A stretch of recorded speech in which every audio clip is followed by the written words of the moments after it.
with any recruiter, internal, external, it doesn't matter. You want to pry as much out of them. And it's not like the company has suddenly said, you shouldn't say this. That's very rarely happens. It's worth it to get more time with them, ask more follow-up questions.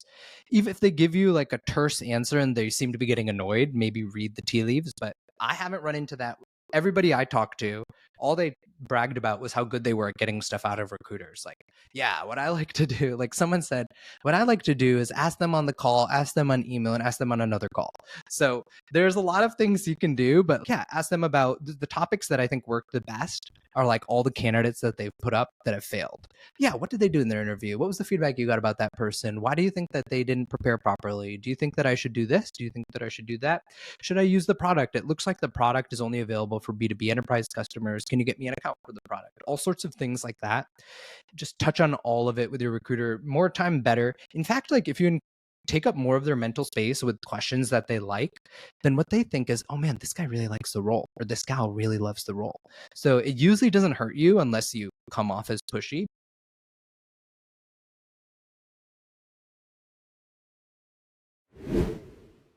Welcome to another episode of Supra Insider. This time, Ben and I were joined by Aakash Gupta, who is a former product leader. Most recently, he was a VP of product at Apollo. He was also the head of product growth at a firm and had some other fantastic product roles at Epic Games and other great companies. But perhaps he's best known for his newsletter, Product Growth, where he does 100 deep dives on how to succeed as a PM, product leader, and aspiring PM. He's also very popular on LinkedIn with over 200,000 followers. Yeah, this episode, we went deep on one of the more recent articles that Aakash posted on his Substack called Product Leadership Job Search. This was a comprehensive deep dive that Aakash did with another co-author named Colin Lernell, where they went deep on really start to finish, soup to nuts, how to run a really successful product job search, including current pulse on the market. Our conversation covered Aakash's motivation for writing this article and definitions for what it even means to be a product leader in this environment. And we went deep on his biggest findings from putting this article together. We talked about why some of the best and honestly most senior roles are often not posted. He gave some really juicy examples of jobs that you just can't find on anyone's websites that are really valuable, that people said that they've very much enjoyed having.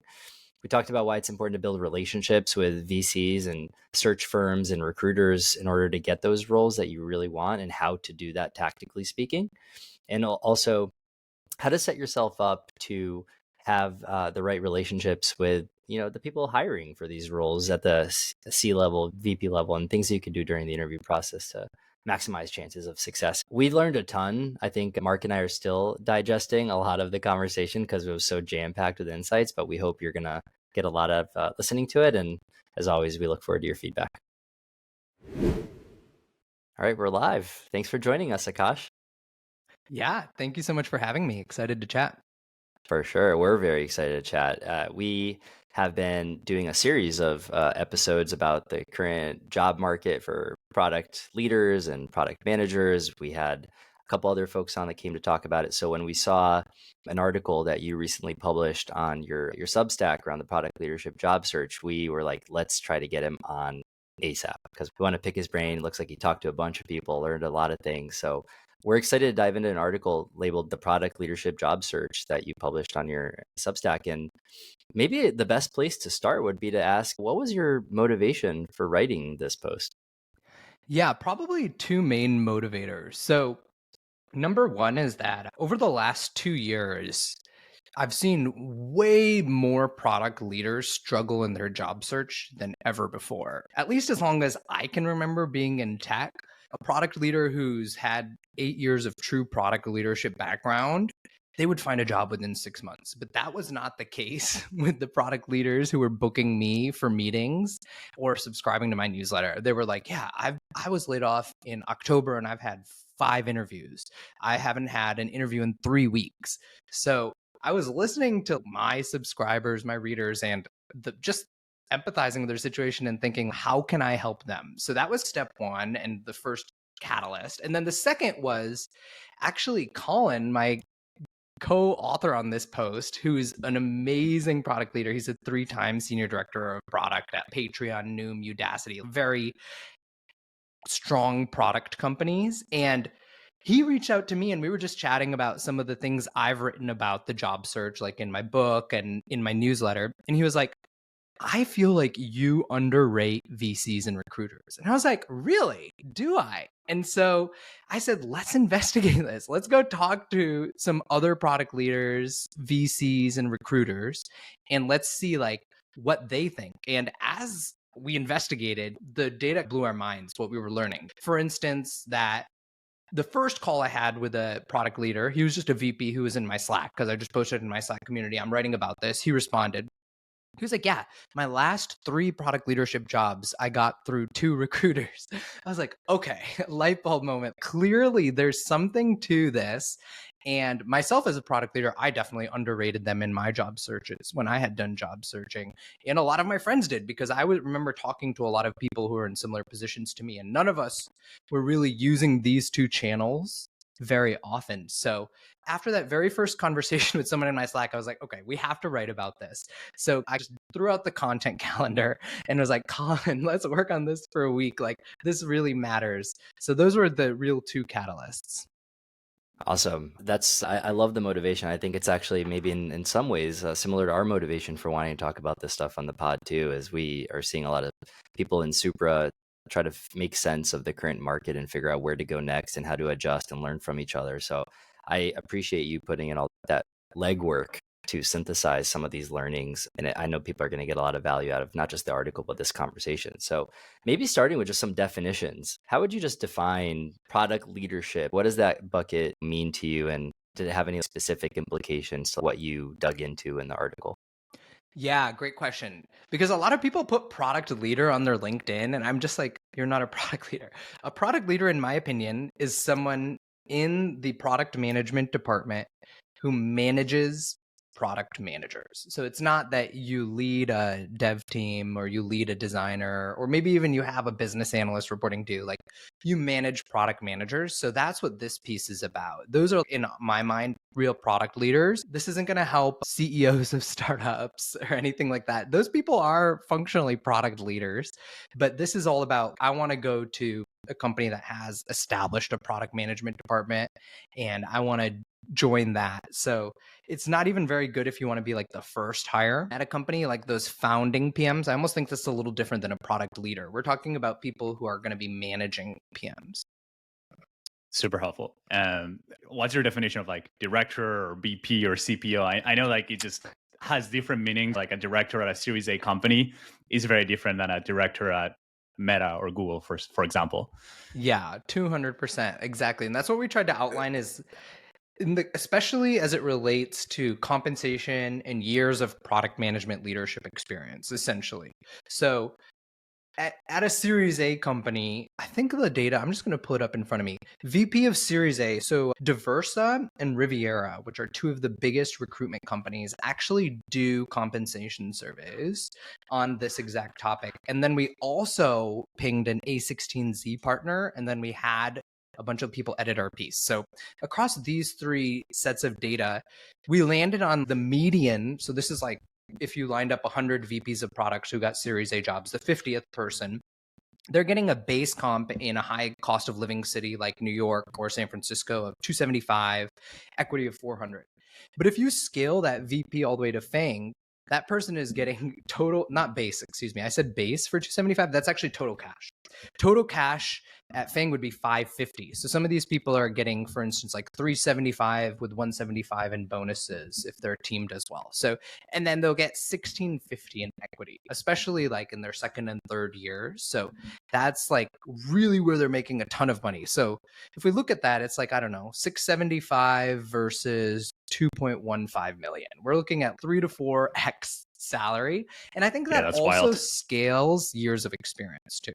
So, you look at the VPs at the Series A companies, oftentimes these are like 12, 13 years. You look at the VPs at FANG, like outside of the founding teams, these are like 50-year-olds. Like these are people who have been in product and tech for quite a while.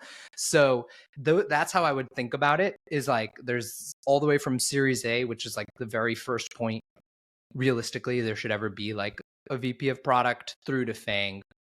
And in between, I think the biggest jump that people maybe don't know about is the public company jump. So there's two things happen, right? First is that outside of lockup periods and like maybe quiet periods for some reason, your equity is liquid. And on top of that, it's priced like daily. So it's not based on the last 409A valuation or the last time they raised or the next time they allow a secondary. So I was at Epic Games, for instance. Everyone thinks that Epic Games paid amazingly well. But the thing is, they let us sell 11% of our equity in a secondary. They would have those secondaries at not a predetermined schedule every 2.5 years. So I happened to have a 2-year stint. So it happened once the whole time I was there that I could sell 11% of my equity. So it's not like you can suddenly sell it all. So, and our data supported this, which is to say like a VP at a small mid cap, they're getting almost like 950 versus like at a Series E, the amount of cash they actually have is like 400.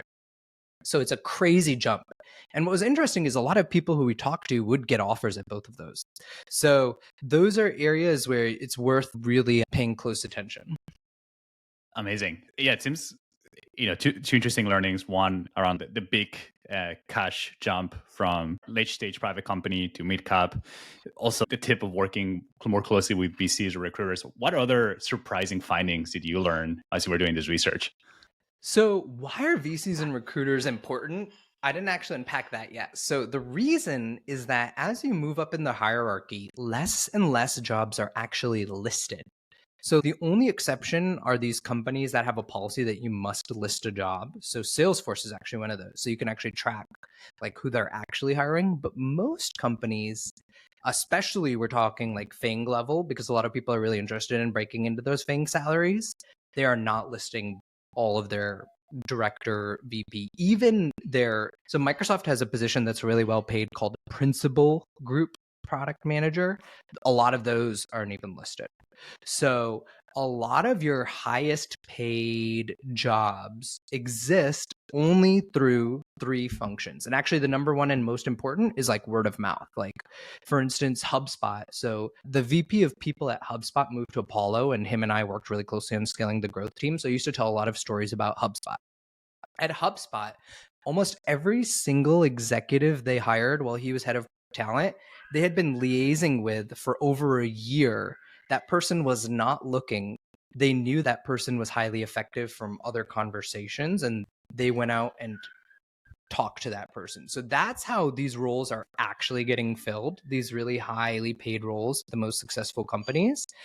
And if you want to get into those processes, word of mouth is obviously one, but I would focus on VCs and recruiters as a little bit more tangible in the short term for people who are actually on the job search now. So with recruiters, a lot of the times, those are the only people who are actually sourcing this job. And the company will go to them because they have expertise in, let's say, a function like fintech product leaders, and they just have a very deep network of fintech product leaders. Or what we're seeing a lot of is like, they have expertise in like the Brazilian market, or they have an expertise in the Polish market, and you're making a push there. You're increasing your R&D team there. So those recruiters actually have access to these roles. And those people, you can build like a relationship. As I mentioned, this person, he had gotten 3 of his jobs from 2 recruiters. You can build a relationship with them over your whole career. And so they will help you get access to these opportunities. And so you should approach it with this long game. A lot of people I talked to, they said the long game for them was helping the recruiter fill roles they had. So you know how those recruiters reach out to you with messages for roles that you don't want? The best thing to do is be like, I know somebody in the market who would be a perfect fit for you. Let me connect them.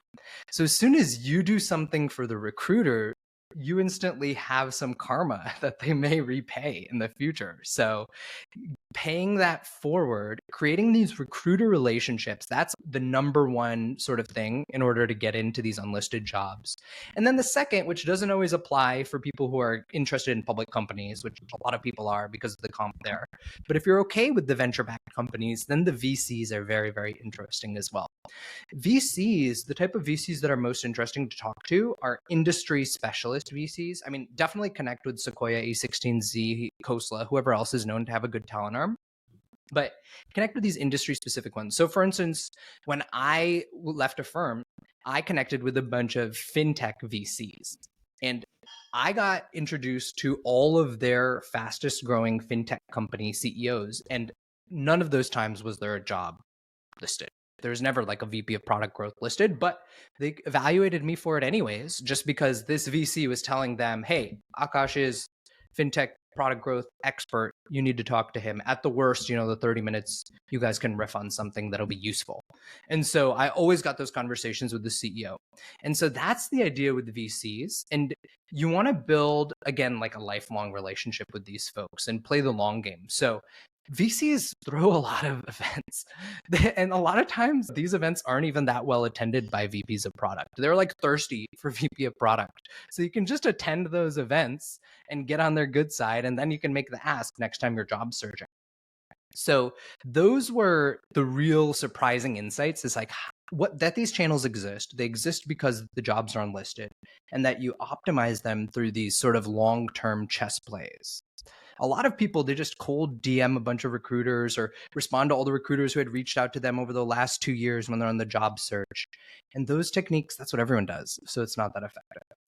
What do you think are the superpowers of VC talent teams or VCs in general when it comes to helping product leaders find their next role? I think that there's like 3 types of VCs that you can connect with. So it's hard to say as a whole. So let's talk about the 3 people you could connect with at a VC firm. So the easiest is the associates. These people are like always reaching out to a bunch of people. Just ignore them. They're not relevant at all. The talent arm, which you mentioned, they're only moderately helpful, but they are helpful. Their KPI, what they're evaluated on, is helping portfolio companies fill roles. So they're very interested in putting candidates who would fit the CEO's profile in front of them. And that's what they're evaluated on. And so they're moderately helpful. Usually they don't have access to their whole portfolio, and they don't have extremely good relationships with all the CEOs. Some of them do deep dive in with certain CEOs for certain roles that are hard to fill. And then they can be an interesting door into those hard to fill roles. But the most powerful people tend to be those partners. So as I mentioned, I chose the partner strategy when I did it. And these partners, like, in fact, that's how they want to position themselves on X, and that's how they want to increase their founder NPS, is by introducing them to cool, smart people. So if you can prove to these partners that you are the cool, smart person, they will. Usually what they would do is they'd intro like 6 people to me in one afternoon just after our coffee chat. And I'd try to end our coffee chats like 5 minutes earlier, and they would just do it like right then and there. And so it was perfect, because then the momentum stayed high, because I would just reply like 10 minutes later after doing some research. Yeah, I saw that Tool raised Series E. I'm so excited. Let's chat. I was at ThreadUp when it went Series E. Now it's public. Those types of things. So that, I think, is where it gets really powerful. But a lot of the people we talk to, so we talk to 12 product leaders, do connect with the HR talent arms. And a lot of them word as like a badge of pride. Like, yeah, I'm connected at Khosla, Sequoia. So I think that there must be something to it, even though I didn't use it. And Colin also swears strongly by those talent arms. So a lot of what's cool about a lot of these people actually is that they were ex-product people. So they're relatively easy to cold DM. And I would not recommend email, but LinkedIn and X, they tend to be fairly active just because they have to. And so those are good places to find them. Yeah, super interesting. And I think maybe going a level deeper now, one of the elements that I feel humans were very bad at is keeping relationships active and warm, especially like in a professional setting, right? Like with ex-coworkers or even with like recruiters or VCs. So I'm curious, out of those people that were very successful at maintaining a good relationship over the years with recruiters or partners or those HR venture arms, like what does that look like? What is the best practice there on staying top of mind for them? Yeah, I think honestly, I heard everything under the sun.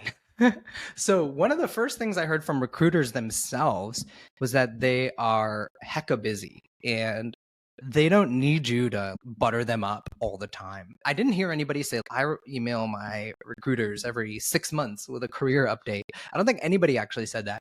But a lot of people did say, like, if that recruiter emails me, I do respond within 2 hours. And I usually help them out. Like they usually want to know like how can I reach out to your VP of platform product, and I'll just intro them if my VP of platform product said yes when I saw him in that meeting. So they do help a lot, they respond a lot. And then there's this art of reconnection. So most people get the reconnection wrong. So the average way people reconnect is they just go through their LinkedIn DMs and they search like recruiter, and then they respond to everybody. They somehow like pick back up the conversation. A much better strategy is to almost treat each of those recruiter relationships like a little mini job posting, to like research up like what LinkedIn posts have they posted. That's usually my favorite because almost all recruiters are active on LinkedIn, and you can quickly figure out like, oh, I saw you placed my friend Jim at Chime. Did you know that Jim and we did our MBAs together? So that's first thing, right? Really relevant, like almost treat it like a cold outreach in terms of like your bar for how relevant your first sentence or two are. Like, let me show you I've done some work. I know that 10 other product leaders are also doing this to you today. So second thing, very clear summary of your value proposition.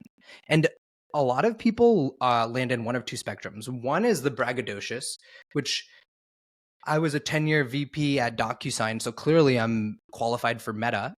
And then there's the people who are way too conservative. Yeah, so all my experience is really only in the signatory space, and so I don't know if I'm really going to be like qualified anywhere, right? So you need to be pretty clear about your market positioning and where you'll be qualified. As a VP at an IPO'd B2B SaaS company, I think that I'll be qualified for most B2B SaaS roles. Specifically, my function was within payments products and platforms. So those hiring managers will be particularly interested in my profile. That's the type of guidance you need to give them. This is what, if you put me in front of the hiring manager, they're going to thank you for putting me in front of them. So you give them that very clear guidance. And I would say, don't assume that you're right about this. I haven't met anybody who actually correctly does this on their own. And most people evolve this over 6 to 7 months as they get on the job search. A lot of times coming in from those two corners that I mentioned. I just talked with somebody who was way braggadocious. I just needed to pull him in. Like, no, you are not qualified for any VP of product job at a B2B SaaS company. You've only worked in platform products. That's all you're qualified for. So that's one part of it. And then, yeah, getting that pitch right. So people start to think that they're so good at this that they don't need to get it edited. When you have ChatGPT and Claude Opus, you should be editing it anyways. Just send it over. Tell him, I need to get reintroduced to my recruiter friend who helped me get a job 2 years ago, and this is my draft email. Make it 10% better. Boom. Now you have a good draft. There's no typos. You're good to send it. So that reconnection email, I think the art of that reconnection email, a lot of people neglect. That process that I just told you, though, it takes an hour, right? And so that's why I said treat it like almost like a job application. That's your activity for the day. You reached out to that recruiter because it's a really powerful channel. Something that I want to go deeper to that I think is really important that you mentioned quickly, but I think is really important is when you said, hey, actually respond within 2 hours. And I completely agree. I've heard people that had, maybe not blacklisted, but they don't get as reach out as often if they're not as responsive. So can you mention why it's so important to reply quickly when a recruiter hits you up? Yeah, there's 2 or 3 reasons. The most important reason is recruiters generally are paid by roles filled. And most people have this misconception that they're paid like a percentage of your salary or something like that. They're actually usually paid best when it's within the salary range that was suggested. So they're getting paid by filling a lot of roles. And so they want to move fast. And if you're enabling them to move faster, it's really good. And that's one thing, like just how they're compensated and how they work. The second thing is like product leaders in general, like we're used to like a different pace of work than recruiters. I think you should think of like recruiters more like how you think of like your CEO relationship. Like, I just need to be snappy with that. I do not want to be slow at all. Versus, yes, with your senior manager of UXR, you do wait like 24 hours to respond to emails. With recruiters, just think of it as a different pace of life because of their compensation incentive. That's like the work style that they have adopted in a lot of their day-to-day communication. So the life of a recruiter, if you look at it, they might be working on 3 jobs. They might be sending messages to hiring managers. They might be sending messages to candidates, interviewing candidates, summarizing all the notes on the candidates in their ATS. They actually have a to-do list of 1,000 things. And so the person who's just bumping up to the top of their inbox really fast, really spontaneous, it fits in with their workflow. And then the final thing is just that you're differentiating from other candidates. In this market, the supply of product leaders is way above the demand still. So the market has heated up significantly. Like if you look on LinkedIn today, you can see Reddit growth product director, you can see director at Meta, which is very rare to see. Everybody's excited about director at Ramp, all of these awesome positions. So they're increasing, but still from my back of the envelope, about 25% less product leadership jobs exist in 2024 than end of 2021. And so there's still all those people on the market for the most part who still want that job. And so if you want to differentiate from them, the final thing is just being hyper responsive. Because of the compensation and the work style of recruiters, they're very receptive to it. Yeah. I think in general, responsiveness, we did some research on like what builds trust in marketplaces when I was running product at Continuum. And one of the things that builds trust in marketplaces is responsiveness. And I think there's a lot to be learned from that. And just like any human interaction is like, I do have a recruiter who's become a friend at this point because I've connected him with a bunch of people, even though he's never placed me. But when he emails me, like I get back to him and I feel like he's more likely to email me next time because I get back to him. And if it took me like a week to get back to him and he's working on a tight timeline, maybe I just don't make the cut for someone that gets the email about a certain role. So doesn't mean I want all those roles, but if you want to keep optionality open, which I think is probably one of the pieces of advice I'm hearing from you, then being the person that you know is going to respond is a good thing. Just like last question on recruiters before we move on. You used an acronym that I really liked in the article, SHREK, to describe executive search firms. Could you speak to the segmentation of these search firms that you guys landed on and what SHREK means?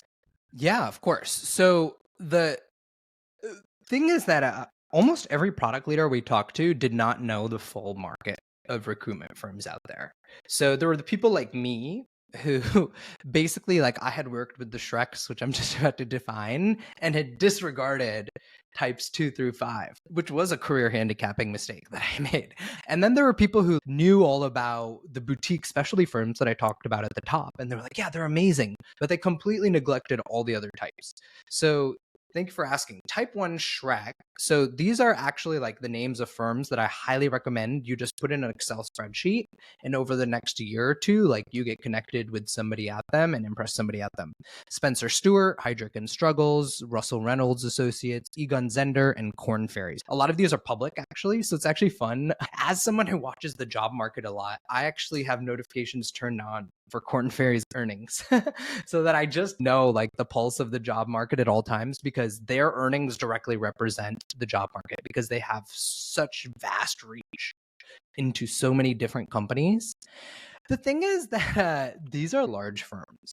So one of the funniest things that someone told me is you can meet 8 different people at Spencer Stewart and they will not know that you have met the other 7. They will act like it's a brand new conversation. Like, these are big companies. Just think big company, think who I have a connection to doesn't mean I have a connection to all of that firm's roles. In fact, I just have a connection to that person's roles.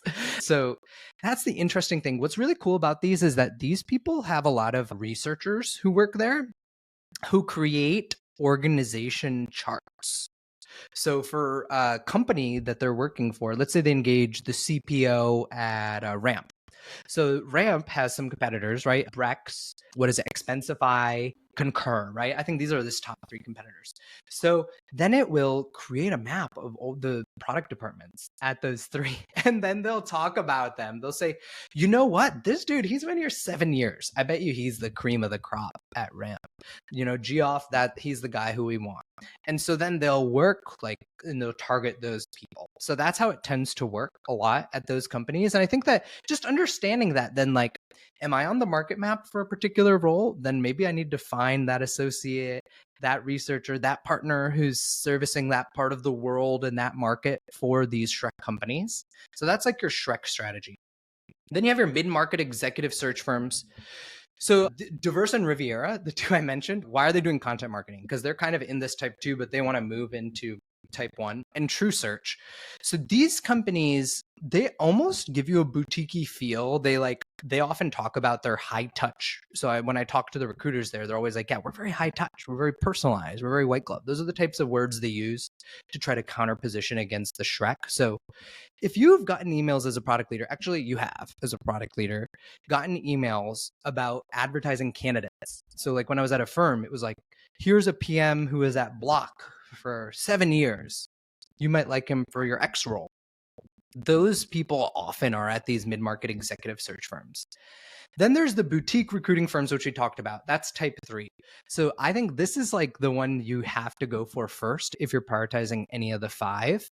Paradigm, Fusion, People Project, Artisanal Talent, and a litany more. These small specialized firms, those are the ones that I mentioned. They place all the CPOs in Brazil. They place most of the VPs of product who work for American companies in Japan. Like if you're in one of those places, you want to find those folks. And how do you do that? You have to be connected to your own local network in your target and asking them and who placed it. And so it's a lot of work to hit these and find these people. They're small, but 5 to 50 people. Type 4 is your headhunter. And if you've been a startup founder, you've probably worked with some. I worked with some of these. These guys are pretty actually fun to work with, to be honest, because they're just inspiring. Usually, like a lot of them, they make $1 to $5 million a year. The one I talked to for this article makes $2.5 million a year. He is like rolling. Like he's just, he's got his life figured out. He can place for the Metas and HubSpots of the world. And so they love him because, the people he places increase the growth of their business because he understands the candidates that well. He's connected so well to the candidates. So, just fun people to meet, honestly. They usually don't have access to as many roles as the boutiques. So that's why I like boutique 1, headhunters 2. And then you have your contingency firms, which probably have sent you the highest percentage of your recruiter messages sitting in your LinkedIn inbox. One role that I interviewed for in 2019, a 4th contingency firm was on it trying to get me interview for it in 2021. They're going after these roles that the companies have never been able to fill. The company has unicorn level standards. The company might even be paying like 50% of first year comp in order to place somebody, but they just can't find anybody. So a lot of those contingency firms, Robert Half, Kforce, Randstad, they can be big, they can be small, but they tend to do a lot of outreach. They tend to be pretty aggressive. Those are the people who care about speed the most, by the way. So I don't know, lower your bar from 2 hours to an hour for them if you can. And then you got your RPOs. These are the last people. I didn't find anybody who focuses on these that much. However, I believe that in certain markets is what I've learned, like especially certain European markets, these people play a pretty big role. So these are your recruiting process outsourcing firms. There's like Alexander Man Solutions, Cielo, People Scout, also in part of some Latin American countries, like El Salvador, I think came up a couple times. I didn't actually know that they had VPs of product there, but so those are the types of firms that are getting those roles that you may not even know about. And let's say you want to move back home to El Salvador, then you might want to figure out who are the big RPO firms there. So it sounds like from the sense that I'm getting is that one, it's better to work with retainer-based firms rather than contingency ones. Can you share if that's the case, why that is? And then the second part is, if you're the one getting recruited, how do you know if the firm is one versus the other? Do you just have to ask? How does that work? Yeah, that's a great question. So if they're not contingency based, they'll probably tell you themselves. They'll do it as like part of the selling point as you start to talk to them. I'm not getting paid by how much of this you earned or something like that, they might say. Or they're just highly name brand. At least from our anecdotal sample, I would say probably like 75 to 80% of the VP product jobs are being done by not the contingency firms. So that's why we say like don't focus on them. There's like nothing inherently wrong with the people who work there. Those people are filling some very hard to fill roles. And if they happen to think you're qualified, why not take the interview? They probably saw something in your background that could meet the unicorn candidate the company is looking for. So what you want to do with them then is use them. It's in both of your guys' interests to prepare for your interview. Why don't you have 30 minutes with them the day before your interview? Why don't you, when you're on the call with them, if you have 20 minutes left in the time slot, just pepper them with questions about every candidate they've sent that's failed and get all the details. So it's not like they're bad to work with. In fact, a lot of people we talk to do get jobs from them, but it's like 1 in 5 probably of the jobs.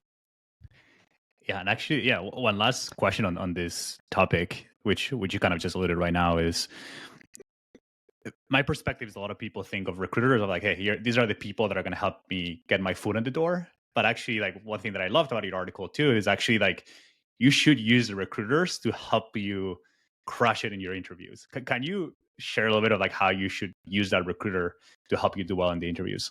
Yeah, and honestly, I'll just share some mistakes I made. So I was interviewing at a Brex and DoorDash, and I swear to God, the recruiters told me all the interview questions I was gonna get, and somehow I still messed them up. Like I remember the Brex COO Karandeep. I think he asks like a question like, "Who is a person who you had to stop working with and why?" And the recruiter told me this, and if somehow I still didn't prepare a good answer for this, like that's just mind blowing to me that I was so dumb. So yeah, these people are willing to share with you almost everything. And with DoorDash, they told me like, yeah, this role, they're going to care about your marketplace analytics. And the only person I interviewed on marketplace analytics before that interview was my brother, but I should have just gone and talked to like 10 other people on marketplace analytics and learned just everything there was to learn about it. And I could have been working at DoorDash. So I think that you really want to, with any recruiter, internal, external, it doesn't matter. You want to pry as much out of them. And it's not like the company has suddenly said, you shouldn't say this. That's very rarely happens. It's worth it to get more time with them, ask more follow-up questions. Even if they give you like a terse answer and they seem to be getting annoyed, maybe read the tea leaves. But I haven't run into that. Everybody I talked to, all they bragged about was how good they were at getting stuff out of recruiters. Like, yeah, what I like to do, like someone said, what I like to do is ask them on the call, ask them on email, and ask them on another call. So there's a lot of things you can do, but yeah, ask them about the topics that I think work the best are like all the candidates that they've put up that have failed. Yeah, what did they do in their interview? What was the feedback you got about that person? Why do you think that they didn't prepare properly? Do you think that I should do this? Do you think that I should do that? Should I use the product? It looks like the product is only available for B2B enterprise customers. Can you get me an account for the product? All sorts of things like that. Just touch on all of it with your recruiter. More time, better. In fact, like if you take up more of their mental space with questions that they like, then what they think is, oh man, this guy really likes the role, or this gal really loves the role. So it usually doesn't hurt you unless you come off as pushy, but as long as they're responding, you're responding, it's part of your positive relationship you guys have built up over years. They can basically tell you like 75 to 80% of the questions you're likely to hear. How would you recommend someone maybe approaches talking to external recruiters, so like firms versus in-house recruiters? Would any of the advice that you just gave potentially change or vary if you're talking to an in-house recruiter? In-house recruiters have more specific guidelines about what they're allowed to give, and they may just eventually hit a brick wall of not helping you anymore, which is fine. External recruiters, it's far less likely that you can't just ask the question a million different ways, restate it, try to think about different topics, just extract more and more insights, unless they haven't sent anybody. If you're the first, they might just say that, like, oh yeah, you're the first person. I don't actually know anything about this. Then they might not be that helpful.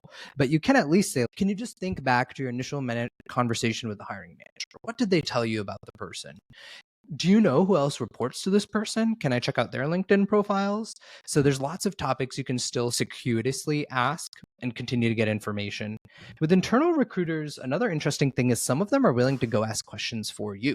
I tend to do this a lot. Like I would go to Go, for instance, when I interviewed with them, and I would just be like, I know you guys have written about your ads policy, but I really don't get it because you don't have targeting. Could you explain it? And she felt like she was underprepared. So she just forwarded it to the hiring manager and then they responded to me. So I think that you can ask questions like that as well to internal recruiters. So in general, the lesson from everybody I heard was try to ask more. Most people are a little too reserved, but when they push further, they feel like, oh, that response was surprisingly good. To me, one of the most interesting learnings of the article too was this thing that I've never heard about or thought about before, but in retrospect now it makes a lot of sense, which is the importance of building a relationship with the hiring manager during the interview process. Yeah, I'd love if you could share one, why do you think that it's important? And then two, like what is that playbook to build that relationship, right? I'm sure you're not going to become best friends right after like the screening call, but yeah, how does that happen? Yeah. So some people who have only worked in one career environment might not have a broader picture about what happens, but the average environment these days is modeled off of a Google style for the product leader, which is that there'll be like, let's say 8 people on the interview hiring committee. Those people will all submit their responses, and A misconception is you might think all 8 of them have to be like, yes. In fact, like the companies are totally fine with 1 or 2 no's, but they go to the hiring manager and that they lean very heavily on that. If the hiring manager is one of those no's, you're instantly out. If the hiring manager is a yes, then they think about those other 2 no's in context. And at Google, you still go to a promotion committee. At most places, you don't go to a promotion committee. Those 8 people just talk it out. The hiring manager and their boss talk it out a little bit more. And many cases of people we talk to where the hiring manager loved them and they overcame objections. And most of the people listening are product leaders. Like you've probably seen this in your own past too. How many times has the hiring manager loved the candidate that everybody interviewed, sold the candidate very hard before everybody interviewed, thus everybody loved the person. As a result, we hired them, right? It's like a tale as old as time, I feel. So across companies. And so the hiring manager, the way I would think about building a relationship with them is like, we're talking right now about relationship strategy and interviews against other good product leaders. So I'm a VP of product and I'm thinking about 2 other VPs of product. So what are they going to be doing? Of course, they're going to be sending a thank you note. Of course, the thank you note is going to reference the email. And of course, it's going to be sent promptly after the interviews. So your question is like, how do you want to differentiate? So people take different strategies to differentiate. One that I actually experienced a lot when I was at Apollo and hiring like a director role is the directors would tell me how all their interviews went. I hadn't ever tried this myself until I experienced someone use it on me. But, after I had enthusiastically recommended them because hiring manager round was second and they knew they'd made it to the final round, like after the final round, they were just like, yeah, I had these 4 conversations. I learned these 4 things about your company. I might have messed up this one. What do you think? And like, they were totally right. And so then I was still like more excited to like push along with them too, because I'm like, yeah, this person, they understand when a conversation maybe didn't go as well anyways. So it's actually a super smart strategy. Second thing that I've seen people do or people did on me, and I would say like all the product leaders listening, just reflect what people did to you and whatever fits your personality. You don't have to take the examples I'm giving, but what one person did for me is he literally wrote up like a 40-page Google Doc after our interview because we were talking about a real-world case study on the company, and he just decided to research the heck out of it because he felt like he didn't do as good of a job on that interview. So that's like another approach you can take. If you're so pulled by it, I think he like literally sent it to me at 2 a.m. So like I'm imagining like after our interview till 2 a.m. he was just working on this thing. So you can also do that. So it's all about differentiation, however you want to do it. Just don't assume that interview's done, I sent my thank you note, that's enough. You can always think about like a differentiated strategy. And then all the generic advice, of course, too. Like I'm not going to rehash that for all these product leaders who are listening, but likability, it's everything, right? So ultimately, a lot of hiring managers, they overlook all of the requirements on the role. I've seen this time and time again with people I've talked to. They said they wanted 18 years of fintech product leader experience. I've literally only been a fintech product leader for 3 years, but I've got the role. So likability is everything with the hiring manager, in my opinion. Do you feel like the tone of the relationship that gets established in that interview process between someone and the hiring manager maps pretty closely to what that relationship vibe is going to be when they get into the job and start working together? And do you think there's ways to maybe better gauge what that dynamic might be like in the interview process? Yeah, personally, I feel like I wasn't good at it. I just feel like all the people I hired, I feel that so many of them, I was like, yeah, Vidya is going to be the best PM I ever worked with. And then it turns out like it takes her 4 days to write a PRD. So it definitely happens. I think that people are totally different and that the vibe like completely 180s. So when I personally just reflect on my own like experiences, I love what the VP of product at Apollo that I referenced told me about HubSpot. It's like develop these multi-year relationships. When I look back at all of my best hires, these were people that I had maybe worked at 2 companies ago that I just knew they were legit ballers and I wanted to work with them in the future. And so I finally got them onto my team. I think those were all my best hires. Those are when I was able to correctly deduce, oh no, this is how the person actually is at work. So as an interviewer and as somebody trying to fill roles, that would be my advice is like, try to fill roles this way that I've explained how most of these roles are filled. There's a reason everybody fills their role this way. It's just the most reliable way. Like if you have an important role that's going to change the trajectory of your career at a company, do you want to put it in the hands of somebody you've talked to for an hour or somebody who you've spent a ton of time with? So I would recommend having worked with them. Like I think the coolest new trend ever is like what Linear and what DuckDuckGo and some other companies are doing, which is the work trial. I think it's great. If somebody is willing to do that, the problem is product leaders, that doesn't really apply. Like you can't get a work trial out of a product leader. Every good product leader is already working a 60-hour-a-week job. So in that case, I think like having worked with them or relying really heavily on the back channel reference. I think like the given reference is almost worthless. There might even be an impersonator on the end of the line. You don't know. So stick to having back channel references where have you ever guys had that, by the way? I feel like I've talked to people on those direct references. I've just been like, you never worked at Tesla. Like, you don't know anything about what this person did, right? Like, you just can't trust those, right? So the back channel ones, though, I think you can totally trust, which is look at all their prior companies, LinkedIn message everybody who your first and second degree connected to at their prior companies who worked in product, and then figure out how that person was perceived in the product department. And if they were like one of the best, then you have a much better signal. But if they're like, I actually didn't think his or her product team was doing that well. I believe that they were reorged a couple times. I believe that she had a couple PMs taken away from her. Those types of things, then you immediately know.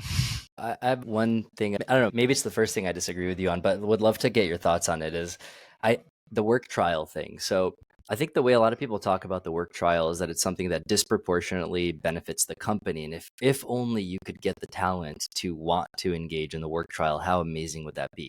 So that's one narrative. And then another narrative I'm seeing is like there's like a massive amount of incredible talent that's like unemployed at the moment on the market. Everyone's trying to be extremely thoughtful and intentional and strategic with how they think about what their next move is. It seems to me like the work trial might even disproportionately favor the talent, because they'll get paid for their time. They'll get a chance to have an extended interview process, get their hands on whatever it means to be in the company for, I see some, I think Linear does maybe like a week or 3 days or 4 days. But I am seeing some companies when the timing lines up say, hey, like, why don't we just start with like a 3-month contract? What if we get you in the seat and do it for 3 months? And if both sides are willing, then that seems like it could give both sides a ton of data points on like the quality of the fit. So I'm just curious if the way I'm thinking about this maybe maps to how you're thinking, or is there something you think I'm missing? Yeah, that's 100% right. Just having been in those roles, though, of trying to hire those people, I think that as a VP, I wouldn't want to tell my other VPs that I'm like willing to hire anybody who doesn't have a job right now, honestly. So it just seems weird to bring them in on a work trial. I think like generally, like I want to tell the other VPs, if I was at Apollo or a big competitor, Zoom Info, I want to tell them like, yeah, I got the Zoom Info director who's responsible for all of their growth. You know, the problem is for candidates who want work trials is that at this level, I haven't heard of many work trials happening. I have heard of the interim that you mentioned, and a lot of those interims convert. So I think that's a lot more exciting. If you can get like a 3-month or even a 1-year gig, or maybe you start with a fractional 6-month gig. I've heard of all three of those packages pretty ubiquitously recently. That's an awesome opportunity, because I would say like of people who do well in that role, 90 to 100% of them have the option to convert. Because why wouldn't a company, right? You've already learned everything. You already gel with the culture. You're already making an impact. So those are awesome. One last question around the back channeling references. You mentioned them in your article, but something that also like it's surprising is how little some candidates do back channeling on the company. Of course, you get the chance to interview people, especially as a leader, you're expected to do that. Did you get any insight on how people do the back channeling from the candidate to the company? Yeah, I feel like this is what most people regret, right? That at least I talked to. A couple of people that I talked to had like unusually short stints. And the first thing they would just volunteer on their own to me is like, yeah, man, I could have sniffed this out before, but I kind of just didn't like properly read the tea leaves. So I think like you probably would have already sniffed out the problem in the interview if you're a good product leader. That, oh, this is a feature factory. Oh, the CEO is micromanaging. Oh, they just reorg all the time. Oh, they don't fund user research. Like these are just they're usually red flags that are clear as day, and they exist in like 60-70% of product roles out there. So then the next question is like, can I live with those? Like, how are product leaders living with those? Like, are people actually staying in their role for longer than 6 months, or do they just rifle through all their product leaders? Are people actually hitting their equity grant deadlines?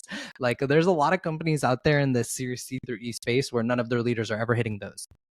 So the back channel referencing is critical for finding that out. I feel like it's almost impossible to find it out otherwise. And that's where I think that it's maybe the last place where cold email actually works. Sometimes you just hit a startup, let's say like Linear even. I think it's probably small enough and they get enough inbound, everybody at Linear, that like they're not going to respond to your LinkedIn and X messages. So then how do you like actually get to know like how would it be to work with Kari? It kind of seems like he's going to micromanage absolutely everything. So you can try email too. Like, they're at linear.com. Use a tool like Apollo.io. Apollo has everybody at Linear's email. So you could just email them. But then the bar for cold email relevancy is crazy high. So what I would recommend is like somebody who just recently left Linear, for instance. Somebody who like may be interested to chat about it, because it's going to be very hard to find somebody. It's still like rough, but I would say like the importance of back channel references is high enough that if LinkedIn doesn't work for you, invest the time in email. A lot of product leaders are really good at negotiation, but somehow think that like they can't ask for more time. You definitely can ask for more time.